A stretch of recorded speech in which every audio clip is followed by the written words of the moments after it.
नमस्ते। आज की कहानी है सांड और गीदड़।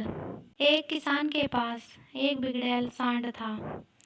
उसने कई पशु सींग मारकर घायल कर दिए। आखिर तंग आकर उसने सांड को जंगल की ओर खदेड़ दिया। सांड जिस जंगल में पहुंचा, वहां खूब हरी घास उगी थी। आज़ाद होने के बाद सांड के पास दो ही काम रह गए: खूब खाना, हुंकारना तथा पेड़ों के तनों में सींग फंसाकर जोर लगाना। सांड पहले से भी अधिक मोटा हो गया। सारे शरीर में ऐसी मांसपेशियां उभरी जैसे चमड़ी से बाहर छलक ही पड़ेगी। पीठ पर कंधों के ऊपर की गांठ बढ़ती बढ़ती धोबी के कपड़ों के गट्ठर जितनी बड़ी हो गई। गले में चमड़ी व मांस की तहों की तह लटकने लगी। उसी वन में एक गीदड़ व गीदड़ी का जोड़ा रहता था, जो बड़े जानवरों द्वारा छोटे शिकार को खाकर गुजारा चलाता था।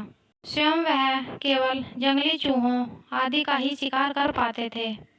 संयोग से एक दिन वह मतवाला सांड झूमता हुआ उधर ही आ निकला, जिधर गीदड़ गीदड़ी रहते थे। गीदड़ी ने उस सांड को देखा तो उसकी आंखें फटी की फटी रह गई। उसने आवाज देकर गीदड़ को बाहर बुलाया और बोली, देखो तो इसकी मांसपेशियां, इसका मांस खाने में कितना स्वादिष्ट होगा। आहा, भगवान ने हमें क्या स्वादिष्ट तोहफा भेजा है।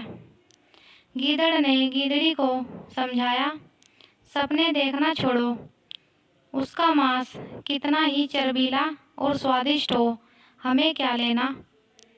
गीदड़ी भड़क उठी, तुम तो भोंदू हो, देखते नहीं उसकी पीठ पर जो चर्बी की गांठ है वह किसी भी समय गिर जाएगी। हमें उठाना भर होगा और इसके गले में जो मांस की तहें नीचे लटक रही हैं वे किसी भी समय टूटकर नीचे गिर सकती हैं। बस हमें इसके पीछे पीछे चलते रहना होगा। गीदड़ बोला, भाग्यवान, यह लालच छोड़ो। गीदड़ी जिद करने लगी, तुम हाथ में आया मौका अपनी कायरता से गंवाना चाहते हो? तुम्हें मेरे साथ चलना होगा। मैं अकेली कितना खा पाऊंगी। गीदड़ी की हट के सामने गीदड़ की कुछ भी न चली।